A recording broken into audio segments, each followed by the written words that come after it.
வாங்க சமைக்கலாம் மதுரை கிச்சனில். இன்றைக்கி என்ன ரெசிபின்னு பார்த்தீங்கன்னா, நம்ம ஒரு அருமையான சூப்பரான ஒரு வெங்காய வடை தான் செஞ்சு பார்க்க போகிறோம்.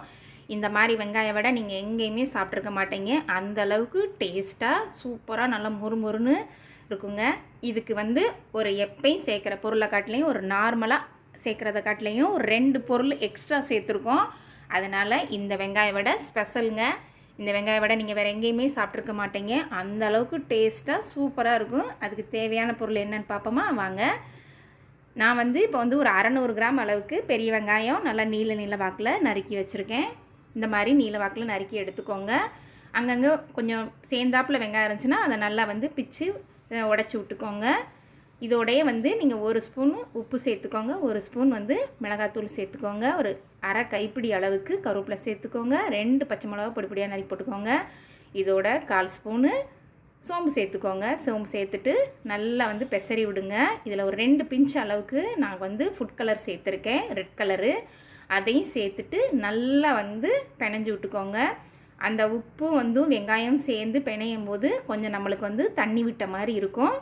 இப்போ நம்ம 2 ஸ்பூன் கடலை மாவு சேர்த்துக்கோங்க, 2 ஸ்பூன் அரிசி மாவு சேர்த்துக்கோங்க.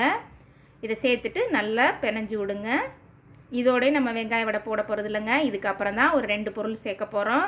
அதுதான் மெயின் இன்க்ரீடியன்ட்.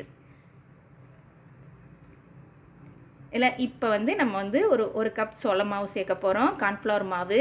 அதோட 1 ஸ்பூன் ரவை சேர்த்துக்கோங்க. இதையும் சேர்த்துட்டு நல்லா மிக்ஸ் பண்ணி விடுங்க.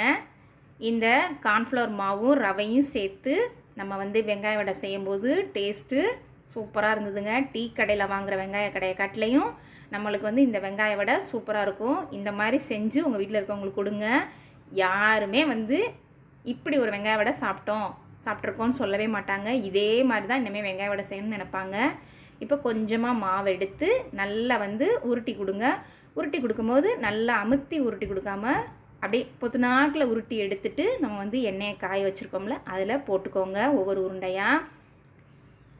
நான் ஃபஸ்ட் ரவுண்டு உருட்டி உங்களுக்கு உருண்டை மாதிரி வெங்காய வடை செஞ்சு காமிக்கிறேன். அதுக்கப்புறம் ஃப்ளாட்டாக செஞ்சு காமிக்கிறேன். இப்போ பாருங்கள் நல்லா கோல்டன் ப்ரௌனாக வந்துருச்சு. இந்த அளவுக்கு போதும். எடுத்து நம்ம எண்ணெய் வடிகட்டியில் போட்டு வச்சுக்கோங்க. இப்போ நம்ம ஃப்ளாட்டாக தான் செஞ்சு பார்க்க போகிறோம், தட்டையாக செஞ்சு காமிக்க போகிறேன். இப்போ ஒரு உருண்டை மாவை எடுத்துட்டு அதை நல்லா உள்ளங்கையில் வச்சு இப்படி அமுத்தி கொடுத்தீங்கன்னா இது நல்லா ஃப்ளாட்டாக இருக்கும். நீங்கள் இப்படி உள்ளங்கையில் வச்சு தட்டி தான் போடணும்னு அவசியம் இல்லை. கொஞ்சமாக மாவு எடுத்து கையிலே தட்டி தட்டி போட்டிங்கன்னா கூட நல்லாயிருக்கும், ஈஸியாக தான் இருக்கும். இப்போ பாருங்கள் நம்ம எல்லா வெங்காய வடையும் பொரிச்சு எடுத்துட்டோம். எப்படி இருக்குது பார்க்குறதுக்கே சூப்பராக இருக்குது பார்த்தீங்களா? சாப்பிட்றதுக்கு அதை விட சூப்பராக இருக்குங்க. டேஸ்ட்டு வேறு மாதிரி இருந்தது. நீங்கள் இதே மாதிரியே வெங்காய வடை செஞ்சு சாப்பிட்டு பார்த்தீங்கன்னா இனிமேல் அடிக்கொருக்க இந்த மாதிரி தான் வெங்காய வடை செஞ்சு சாப்பிடுவீங்க. அந்த அளவுக்கு டேஸ்ட்டு நல்லா இருந்தது.